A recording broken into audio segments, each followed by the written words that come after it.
Bonjour à tous, très heureux de vous retrouver pour cette vidéo. Ici, je voudrais répondre à une question qu'on me pose souvent en formation et que j'ai retrouvée sur le site, qui est une question assez intéressante finalement, qui est: est-ce qu'il faut être intelligent pour être heureux? Alors dans un premier temps, je voudrais donner une réponse de Normand, qui est à la fois oui et à la fois non.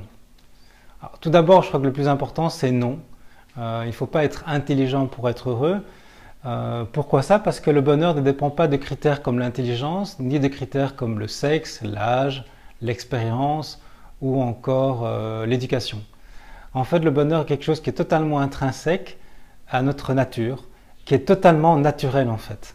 Le bonheur est totalement naturel, les enfants naissent avec, et puis on va le désapprendre malheureusement, mais à la base, si l'être humain n'est pas trop contraint et n'est pas trop frustré dans ses besoins naturels, l'être humain est naturellement heureux. En quelque sorte, nous sommes configurés pour le bonheur. Le bonheur est un état tout à fait physico-chimique quand un être humain fonctionne bien, quand l'organisme fonctionne bien. C'est un état de totale connexion, j'en parle souvent dans la vidéo ou dans les articles, et où je me sens bien sans aucune raison extérieure. Je suis en connexion avec mon environnement, évidemment, et je me sens bien sans qu'il y ait besoin qu'on me fasse un compliment ou qu'on me donne un cadeau pour que je sois bien. Je suis naturellement bien parce que je suis vivant et connecté à tout cet environnement dans lequel je suis fait pour être en harmonie. Donc la première réponse, c'est non, il ne faut pas être intelligent, mais bon, c'est toujours mieux si on l'est en plus. Mais l'intelligence peut nous servir justement pour créer, c'est encore une autre histoire, pour nous épanouir. Ceci dit, dans le monde actuel, je dirais qu'il faut quand même être intelligent, oui quand même, si on est malheureux. Et si on est malheureux et si on veut sortir du malheur, là ça demande de l'intelligence. Pour retrouver en fait cet état naturel que nous avons, pour lequel il ne faut pas faire d'efforts. Mais ce qu'il faut faire, c'est, comme vous le savez, j'aime bien le dire souvent dans les conférences ou dans les vidéos, c'est il ne faut pas apprendre le bonheur est naturel, mais par contre il faut désapprendre le malheur. Et désapprendre le malheur, ça demande une grosse dose d'intelligence quand même, une fameuse dose d'intelligence, parce que le malheur a été de manière très pernicieuse construit en nous, dans notre cerveau, a été mis en nous, un peu comme si on avait écrit le livre de notre vie à notre place, et ce sont des pages qui sont inscrites dans notre tête, des connexions neuronales ont été faites à notre insu. Je parle de ça, je fais référence à des croyances inconscientes, parce que ça remonte il y a très longtemps parfois, des croyances qui font que nous sommes très malheureux. Par exemple, une mauvaise estime de soi-même, une croyance qu'on n'a pas droit à faire ça, on n'a pas droit à faire ça, des croyances qui sont limitantes, nous rendent très malheureux. Et ça demande vraiment une forme d'intelligence particulière pour pouvoir remettre tout ça en question. Alors cette intelligence, elle a un nom aujourd'hui, depuis 15 ans, c'est 20 ans maintenant, c'est une révolution en psychologie, on appelle ça l'intelligence émotionnelle. Et c'est vraiment la capacité de pouvoir maîtriser ses émotions. Alors c'est vrai, constatons-le, quand on est malheureux, quand on n'arrive pas à être heureux, eh bien nous sommes dans des émotions négatives. Nous sommes dans des émotions comme la peur, la colère, la tristesse, hein, les trois les plus importantes, mais il y a aussi d'autres. Et ces émotions nous font du mal quand on est triste, quand on est inquiet, anxieux constamment. Il y a des gens qui prennent des médicaments, des anxiolytiques ou des antidépresseurs pour être mieux. Et donc il faut se débarrasser de ces émotions négatives. Et comment faire?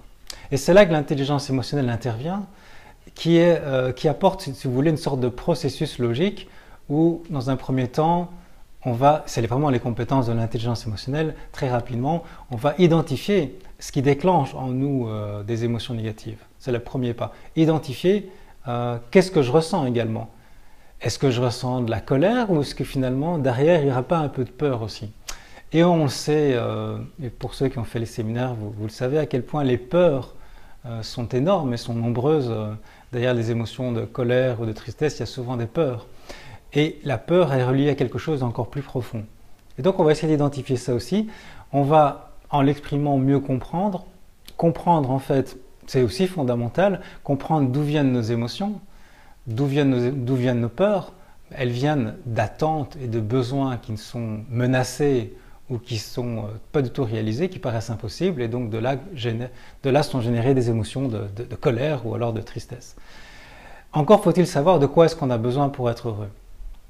Et cette question, c'est vraiment C'est une question intelligente qu'on va se poser, mais finalement je suis mal, mais de quoi j'aurais besoin pour être mieux?